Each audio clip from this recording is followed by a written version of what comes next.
कि बिहार को विशेष राज्य का दर्जा दे। केंद्र सरकार बिहार के साथ सौतेला व्यवहार कर रही है। केंद्र सरकार जो है बिहार में उद्योग स्थापना नहीं होने दे रही है, विशेष राज्य का दर्जा नहीं दे रही है, विशेष पैकेज नहीं दे रही है। तो अब ये देखना है कि इस बार तो एनडीए के साथ चुनाव भी लड़ रहे हैं, बहुत संख्या में सांसद भी बना है और केंद्र में सरकार भी उनके साथ बनाने जा रही है। तो यदि इस बार नीतीश जी बिहार सरकार को यदि विशेष राज्य का दर्जा नहीं दिला पाते हैं तो ये बिहार के साथ छलावा होगा, धोखा होगा। पलटने वाले नहीं है, अपने मुद्दा के साथ चलेंगे। और नहीं पलटने वाले कितनी बार पलट गए भाई? वो वक्त की बात होती है। अपने बिहार के विकास के लिए तो वो कुछ भी करने को तैयार है। विशेष राज्य का दर्जा है, उसका अग्निवीर है और बहुत सारे मुद्दे हैं जो एनडीए गठबंधन मानेगी तो ठीक है, नहीं मानी तो फिर वो अपना रास्ता धरेंगे। सरकार जो अभी इससे पहले की चल रही थी वो तो इजराइल से चल रही थी। भारत का प्रोटोकॉल है, भारत की धर्मनिरपेक्षता पर वो सरकार चल ही नहीं रही थी। अब तो वो सरकार चल रही थी, इजराइल से गाइड हो रही थी, आप जान लीजिए।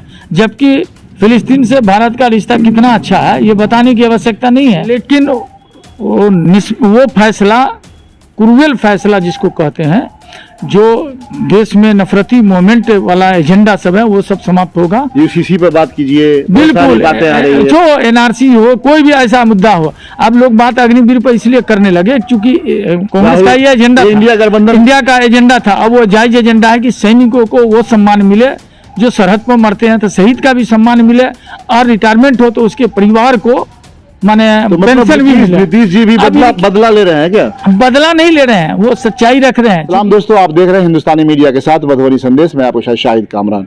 अभी हमारी टीम मौजूद है मधुबनी के कांग्रेस दफ्तर में। आप देख सकते हैं हमारे साथ बहुत सारे लोग हैं। दाएं तरफ अगर बात करें तो मधुबनी नगर निगम के डिप्टी मेयर अमानुल्लाह खान साहब हैं, और बाएं तरफ अगर हम बात करें तो मधुबनी कांग्रेस की जिला अध्यक्ष है, और इनके साथ और भी कई लोग हैं, उनसे हम बात करेंगे। दर्शकों बता दें कि दिल्ली की सियासत में काफ़ी गर्मी चढ़ी हुई है। पिछले 24 घंटे से जो बातें चल रही है, एनडीए की सरकार बननी है। एनडीए की सरकार बनने के लिए नीतीश कुमार की बात करें जो बिहार के मुख्यमंत्री हैं, और चंद्रबाबू नायडू की बात करें तो दोनों को बनाने की बातें की जा रही है। दोनों मान भी गए हैं, दोनों मीटिंग में शामिल हुए। लेकिन अब इनके द्वारा जो शर्त रखी गई है, उस शर्तों के बाद बीजेपी खुद परेशान है। बीजेपी फैसला नहीं कर पा रही है कि क्या माने क्या न माने। अगर नीतीश कुमार की बात की जाए तो इन्होंने रेल मंत्रालय मांग लिया है, कृषि मंत्रालय मांग लिया है, अग्निवीर योजना की बात करें तो उस पर भी बात करना चाह रहे हैं। साथ में बिहार को विशेष राज्य दर्जा देने की बात भी उन्होंने रख डाला है। ऐसे में बीजेपी की सरदर्दी बढ़ती जा रही है। क्या होगा नहीं होगा, जो 8 तारीख को शपथ ग्रहण का काम होना था, अब उसे 9 तारीख को की बातें सामने आ रही है कि 9 तारीख को अब शपथ ग्रहण होगा। क्या सच्चाई है, इन्हीं सब बातों को जानने के लिए हम पहुंचे हैं। इन लोगों से जानते हैं कि आखिरकार क्या इन लोगों का कहना है। नीतीश कुमार क्या फिर पलट जाएंगे या फिर बीजेपी के साथ रहेंगे? एनडीए गठबंधन की सरकार तीसरी बार बनेगी। मोदी जी की स्वागत है आपका। बहुत बहुत शुक्रिया सर। पिछले कुछ दिनों से आप 24 घंटे से अगर बात करें तो देख रहे हैं कि सरकार बनाने के लिए जितने भी नेता हैं, खासकर जो भी लोकसभा चुनावों में जीत हासिल करने के बाद वहां लोग पहुंच गए हैं। नीतीश कुमार और चंद्रबाबू नायडू की बात अगर करें तो काफी अहम रोल होगा सरकार बनाने में। लेकिन कल तो उन्होंने साइन कर दिया, दस्तखत कर दिया, रजामंदी दिखला दिया। लेकिन उसके बाद जो लोगों का नखरा शुरू हो गया है, क्या लग रहा है आपको, नीतीश कुमार पलटेंगे या साथ देंगे? देखिए, नखरा नहीं शुरू हुआ है और अलटने पलटने की बात नहीं है। बात है बिहार का जो पिछड़ापन है। आदरणीय नीतीश जी को जो बिहार की जनता ने माइंड दिया, उस माइंड के आलोक में उनका जो डिमांड है विशेष राज्य का दर्जा बिहार में, और बेहतर मंत्रालय जिसके जरिए बिहार में देश में कल्याण किया जा सके, उसको लेके मंथन चल रहा है। क्योंकि इससे पहले जो सरकार थी वो सरकार कहीं न कहीं तानाशाही रवैये से चल रही थी। तो देश में राहुल गांधी की क़यादत में इंडिया गठबंधन ने जो जनता का स्नेह प्यार जीता और उससे जो माइंड आया, तो भाजपा तो धाराशाही हो चुकी है। लेकिन अब चूंकि कई तरह का अलायंस था, तो उस अलायंस के 2 हिस्सा, जो जेपी और लोहिया के मानने वाले लोग हैं, और उन लोगों का भी समाजवाद यही कहता है, रूढ़िवाद ये लोग नहीं है। तो अब वहाँ पर ये लोग अंकुश लगा रहे हैं कि अगर तुमको सरकार चलानी है तो ऐसे चलाना होगा और इस माइंड से चलाना होगा। ये सरकार बीजेपी की नहीं होगी, एनडीए गठबंधन की होगी। एनडीए गठबंधन की सरकार होगी, लेकिन वो फैसला क्रूएल फैसला जिसको कहते हैं, जो देश में नफरती मोमेंट वाला एजेंडा सब है वो सब समाप्त होगा। यूसीसी पर बात कीजिए, बहुत सारी बिल्कुल, बातें आ रही है। जो एनआरसी हो, कोई भी ऐसा मुद्दा हो, अब लोग बात अग्निवीर पर इसलिए करने लगे क्योंकि कांग्रेस का ये एजेंडा था, इंडिया गठबंधन इंडिया का एजेंडा था। अब वो जायज एजेंडा है कि सैनिकों को वो सम्मान मिले जो सरहद पर मरते हैं, तो शहीद का भी सम्मान मिले, और रिटायरमेंट हो तो उसके परिवार को माने तो मतलब पेंशन भी मिले। नीतीश जी भी बदला ले रहे हैं क्या? बदला नहीं ले रहे हैं, वो सच्चाई रख रहे हैं, क्योंकि ये सरकार जो अभी से पहले की चल रही थी वो तो इजराइल से चल रही थी। भारत का प्रोटोकॉल है, भारत की धर्मनिरपेक्षता पर वो सरकार चल ही नहीं रही थी। अब तो वो सरकार चल रही थी, इजराइल से गाइड हो रही थी, आप जान लीजिए। जबकि फिलिस्तीन से भारत का रिश्ता कितना अच्छा है ये बताने की आवश्यकता नहीं है, लेकिन अभी के अंधभक्त लोग क्या बोल रहे थे, क्या कर रहे थे, उस पर जाइए। तो इसीलिए आप इस बात को मान के चलिए कि सरकार बनेगी एनडीए की, लेकिन वो टिकाऊ सरकार तभी तक रहेगी जब तक इंडिया का एजेंडा चलेगा। अगर ऐसा नहीं होगा तो सरकार मतलब चंद्रबाबू नायडू की बात करें या नीतीश कुमार की बात करें, दोनों अपने अपने शर्त के सामने उलझा दिया है बीजेपी को। नहीं, उलझा काहे दिया है, आप चलाइए, क्योंकि बड़ी पार्टी भाजपा है तो आपको मौका दे रहे हैं, लेकिन एजेंडा होगा इंडिया का। आखिरी सवाल करेंगे, सूत्र बता रहा है कि बीजेपी जब देख ली है कि ये लोग अगर इस तरीके से शर्त रख रहे हैं तो छोटी छोटी पार्टी के नेता हैं उससे भी अरे उन लोगों को सीखने का मौका दे, देश चलाने का मौका दे, गृह मंत्रालय दे, कृषि मंत्रालय दे, वो वित्त विभाग दे, विदेश मंत्रालय दे। नीति अच्छी बननी चाहिए। देश की हालत को उन्होंने ऐसा कर दिया है कि तो फिर अमित शाह क्या करेंगे, जो बड़े बड़े नेता हैं, वो राजनाथ जी क्या करेंगे? अरे उन लोगों को बहुत मौका दिया गया, आज 10 साल मौका दिया गया, और करेंसी का रेट क्या है सो देख लीजिए। मैंने सारे जगह वो लोग फेलियर है, अब उन लोगों को ये सब जगह क्यों मिलनी चाहिए? नए लोगों को मौका दे, हो सकता है देश की जनता ने जो माइंड दिया उस पर काम होगा। क्या नाम है आपका? मेरा नाम मोहम्मद अकील अंजुम हुआ। अकील साहब, क्या लग रहा है आपको कि नीतीश बाबू फिर पलटेंगे, इंडिया गठबंधन में चले जाएंगे या क्या करेंगे? वो पलटने वाले नहीं है, अपने मुद्दा के साथ चलेंगे। और नहीं पलटने वाले, कितनी बार पलट गए भाई? वो वक्त की बात होती है। अपने बिहार के विकास के लिए तो वो कुछ भी करने को तैयार है। विशेष राज्य का दर्जा है, उसका अग्निवीर है, और बहुत सारे मुद्दे हैं जो इंडिया गठबंधन मानेगी तो ठीक है, नहीं मानी तो फिर वो अपना रास्ता धरेंगे।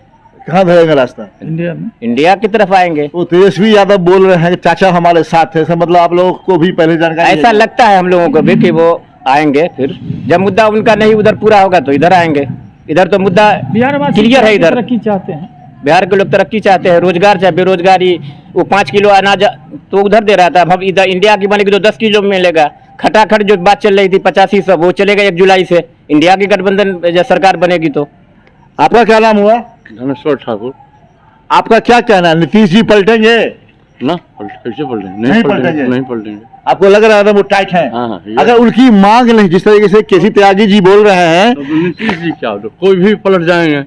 उनकी मांग नहीं होगी तो कोई पलट जाएगा। बहुत बड़ी बात बताया आपने। क्या नाम बताया आपने? धनेश्वर ठाकुर। दर्शकों, बहुत बड़ी बात कहा है इन्होंने कहा कि अगर उनकी बात नहीं मानेंगे तो कोई भी पलट सकता है। नीतीश कुमार क्या, चंद्रबाबू नायडू भी पलट सकते हैं। सर, स्वागत है आपका। धन्यवाद आपको। सर, क्या कहना चाहेंगे? अभी देखते हैं काफी दिल्ली का माहौल काफी गर्म है, और इंडिया गठबंधन की बात करें या फिर एनडीए गठबंधन की बात करें, दोनों अभी भी, हालांकि एनडीए गठबंधन ने सरकार बनाने की बात का ऐलान भी कर दिया, इंडिया गठबंधन भी अभी भी कोशिश में लगी हुई है। क्या लग रहा है आपको? देखिए, एक बहुत बड़ा फैक्टर है, नीतीश जी बहुत बड़े फैक्टर हैं, चंद्रबाबू नायडू बहुत बड़े फैक्टर है।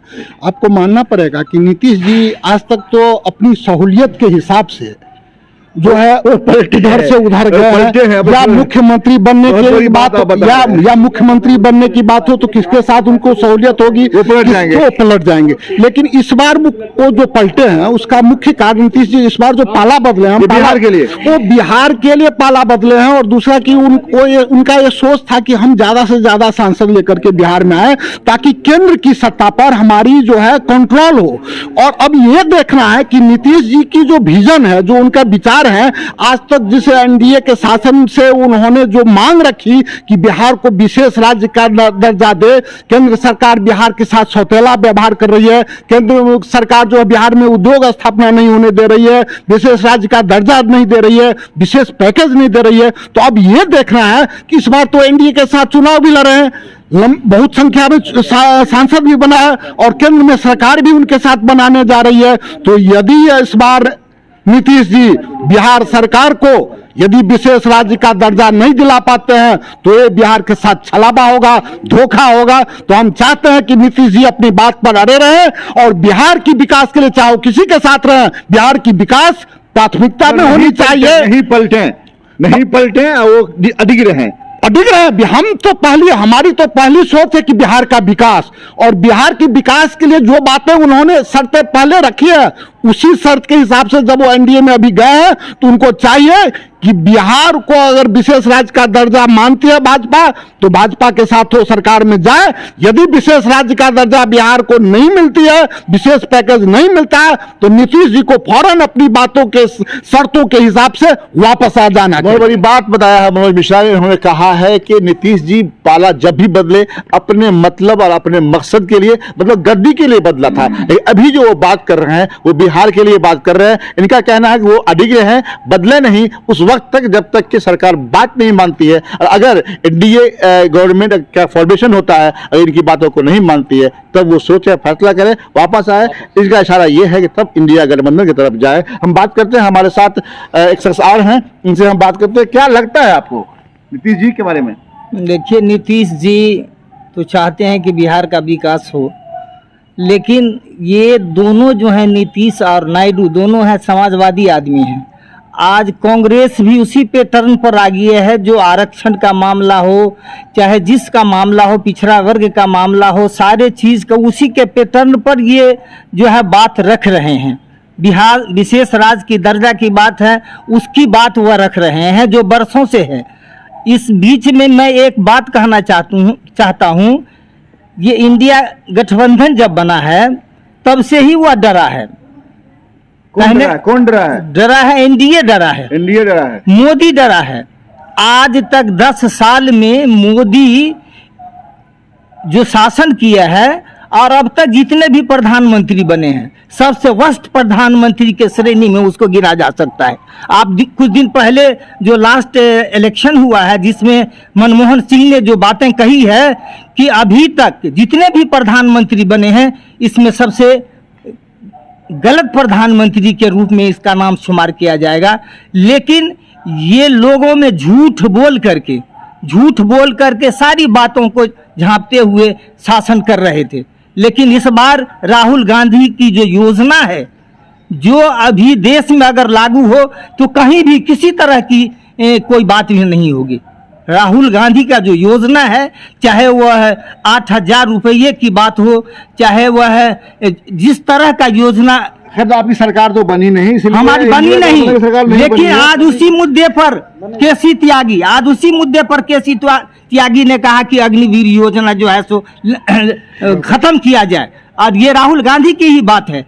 आज जो भी योजना है, राहुल गांधी की जो योजना है, जो मैनिफेस्टो है, उसको अगर लागू किया जाए, लागू करे, इसलिए कि हमारे नीतीश कुमार उसी गठबंधन का फॉर्मेशन करने के लिए गए, बाद में वापस आ गए, उन्हीं का किया हुआ है। ठीक है, बहुत बहुत धन्यवाद। हम आखिरी क्लोजिंग कमेंट लेते हैं आपसे। एक चीज बताइए, आपके तेजस्वी यादव बोलते हैं कि चाचा मेरे साथ है, क्या लग रहा है आपको? नहीं, उन्होंने चुनाव के दौर में अभी भी, आज भी कभी चुनाव के दौर में उन्होंने कहा था कि चाचा का धर उधर है, आत्मा हमारे पास है। और स्वाभाविक है, नीतीश जी की सरपरस्ती में बिहार आगे बढ़ेगा और हम लोग इसको सोशल मीडिया पे एक चीज वायरल हो रही है कि नायडू जी ने कहा है कि हज यात्री को 1 लाख रुपया और मुसलमान को 4% रिजर्वेशन देने की बात कहा है। ये भी एक शर्त रखा है उसने, क्या लग रहा है आपको? नहीं, बात ठीक है। ये सब देखिए, जो लोग दबे कुचले हैं उनको आगे लाने की बात सरकार करनी चाहिए। ये सरकार तो पहले की जो सरकार है, सुधारने के लिए कहा जा रहा है। बिल्कुल, जो सरकार है देश में, इस तरह की सरकार 10 साल में कोई सरकार आई नहीं। इन लोगों ने ऐसा कर दिया था कि आप जुल्म सितम भाषाओं का हो रहा था, उसके बाद भी आप माने बंसरी बजा रहे थे मीठी मीठी। ये नहीं चलेगा। आप देखें ना, अयोध्या में राम को लाए और अयोध्या वालों ने फैसला कर दिया। राम ने बहुत बड़ी बात आप बता रहे हैं, बहुत बड़ी बात। फैजाबाद में खुद फैसला कर दिया, राम ही हटा दिया। हाँ, तो ये तो बहुत बड़ी विडम्बना। इन लोगों को फिर से एक बार मंथन करना, फिर गुफा में जाना होगा इन लोगों को। दर्शकों, बहुत बड़ी बात बता रहे हैं। चारों पीठ के शंकराचार्य नाराज है। मैं मुसलमान हूँ, मैं उन लोगों की बात को सुनता हूँ, हिंदू धर्म शास्त्र का भी मजाक ही लोगों ने उड़ाया। भले अंधभक्त नहीं माने, लेकिन जो लोग सिविलाइज्ड हिंदू समाज है वो देख रहे हैं कि हमारे धर्म गुरुओं का भी अपमान ये कर रहे हैं। ये इतनी तानाशाही इनकी बन रही है। राम को लाए, हम लाए राम को, यह बात जो है राम को बुरा लगा और इनको हिंदू हटा दिया। मान्यता के मुताबिक वो तो पुरुषोत्तम है, वो सबके राम है। तो उस हिसाब से भी अगर आप देखिएगा तो इन लोगों ने उनको कहा कि हम लाए हैं, वनवास था, कोई वनवास नहीं था, कुछ नहीं था, सबके दिल में था, सब लोग मोहब्बत करते थे। इकबाल तो 36 में आज़ादी से पहले कहा था, है राम के वजूद से हिंदुस्तान को नाज, अहले नज़र समझते हैं उसको इमाम हिंद। बहुत बहुत धन्यवाद आपका। तो दर्शकों देखा, अभी इन लोगों से बात हुई। अभी 9 तारीख की बात है। 9 तारीख को शाम के 6 बजे, कहीं कहीं 7:15 का भी वक्त बताया जा रहा है। इंतजार करना होगा। इस बीच बहुत सारी बातें आएंगी। अब देखना यह है कि सरकार एनडीए गठबंधन की बनती है या इंडिया की। तब तक दीजिए इजाजत, फिर मिलते हैं किसी और वीडियो।